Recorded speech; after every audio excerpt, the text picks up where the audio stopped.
Allez, en cette période de confinement, de plus en plus de clubs de sport proposent des séances quotidiennes d'exercice accessibles au plus grand nombre. Et pour que confinement ne rime pas avec embonpoint, il est fortement conseillé d'avoir une activité sportive régulière. Ivanoé Carras du studio 01 nous en dit plus. Ivanoé, comme beaucoup de salles de sport, vous avez donc décidé au studio 01 de proposer des séances vidéo. J'imagine que le succès est déjà au rendez-vous. Exactement, ça se passe plutôt pas mal. Donc on a des vidéos sur YouTube et on fait du live sur Facebook et pareil YouTube. Donc période de confinement, les gens sont à la maison. Au bout d'un moment, on essaie d'avoir une petite activité. C'est vrai qu'il y a beaucoup de vidéos sur Internet. Et là, ce qu'on propose, c'est vraiment un live sur 45 minutes de cours et une demi-heure abdos stretch, et c'est plutôt pas mal. Et puis surtout, ce que j'ai vu hier par rapport au message, c'est que les gens ont besoin de communiquer en fait, ont besoin de voir, ont besoin de communiquer avec les gens extérieurs. Donc même si c'est des petits messages, c'est vraiment pas mal. Ouais. C'est Alors, une autre activité, c'est vraiment différent par rapport à ce qu'on a l'habitude de faire. alors pour ceux qui veulent vous suivre, donc c'est rendez-vous tous les soirs à partir de 18h sur votre page Facebook. Et exactement, sur la page Facebook, donc du Studio 01, et sur la chaîne YouTube aussi. Sur la chaîne YouTube, pareil, le Studio 01. Donc après, les gens ont la possibilité de switcher, soit sur le studio, enfin soit sur Facebook, soit sur YouTube. Alors, donnez-nous un petit peu des exemples de types d'exercices que vous proposez pour les spécialistes qui nous regardent. Donc on propose différents cours. Donc il y a des cours niveau débutant, il y a des cours niveau intermédiaire, niveau avancé. Donc des cours niveau débutant, on va travailler le pilate, travail des muscles profonds, travail des muscles stabilisateurs, la position très importante. Donc au lieu d'être abachi, ça nous permet vraiment de garder une bonne posture. On a un travail aussi un petit peu plus dynamique, tout ce qui est cuisse, abdos, fessiers.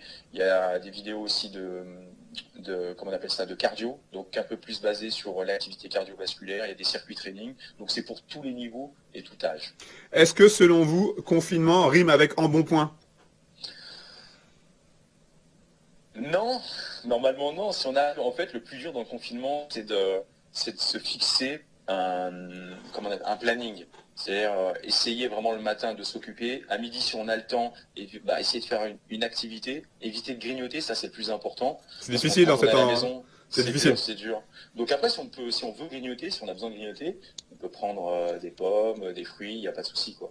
Mais c'est vrai qu'on a plus, en période de confinement, on aura tendance à prendre un peu plus de poids. Rien que déjà pour aller au travail, on marche, on bouge, on prend le vélo, et là, non. Donc c'est un peu plus. Par contre, l'avantage du confinement, c'est qu'on a le temps. Donc on peut prendre le temps, il faut juste s'imposer une routine en fait. S'imposer une routine, une fois par jour, c'est rien du tout. Sur 24 heures, c'est rien du tout, 45. Il semblerait qu'en cette période de confinement, beaucoup de nos concitoyens se soient découvert une passion soudaine pour le sport ou le running. C'est quelque chose qui vous étonne là ou c'est normal selon vous? Une passion pour le running, je pense que c'est surtout pour prendre l'air, parce que quand on regarde un petit peu à l'extérieur, les vrais runners, les vrais coureurs, ils ne courent pas. Là, c'est vraiment les gens qui ont besoin de bouger un petit peu. Je pense que c'est surtout pour s'aérer. Et voilà, mais après, c'est vrai que c'est quand même assez délicat. Au bout de 2-3 jours, on a besoin de prendre l'air, donc le balcon c'est bien, mais on a besoin de marcher un petit peu. Après, ce qu'il faut essayer de faire, c'est vraiment euh, rester près de chez soi. Si on veut transpirer un peu, on met une vidéo de cardio. On veut prendre l'air, on se met sur le balcon, on ouvre la fenêtre, et voilà. Si c'est pour courir, et puis, on cherche pas à faire les Jeux Olympiques. On n'est pas à ce niveau-là. Donc, confinement, on reste à la maison et on adapte tout ça. 3 mois, c'est rien du tout. Est-ce que vous pensez qu'à la fin de cette période de confinement, il y aura un afflux vers les salles de sport? Je pense que oui. Je pense qu'il va y avoir un boom. Il va y avoir un boom parce que rien que déjà, et pour toutes les activités, que ce soit la course, que ce soit les sports en salle, je pense que les gens vont reprendre une activité et ça va être ta reprise, quoi. Un peu de la liberté, quoi. Ça va être un peu ça. La liberté, on l'attend tous évidemment. Et puis...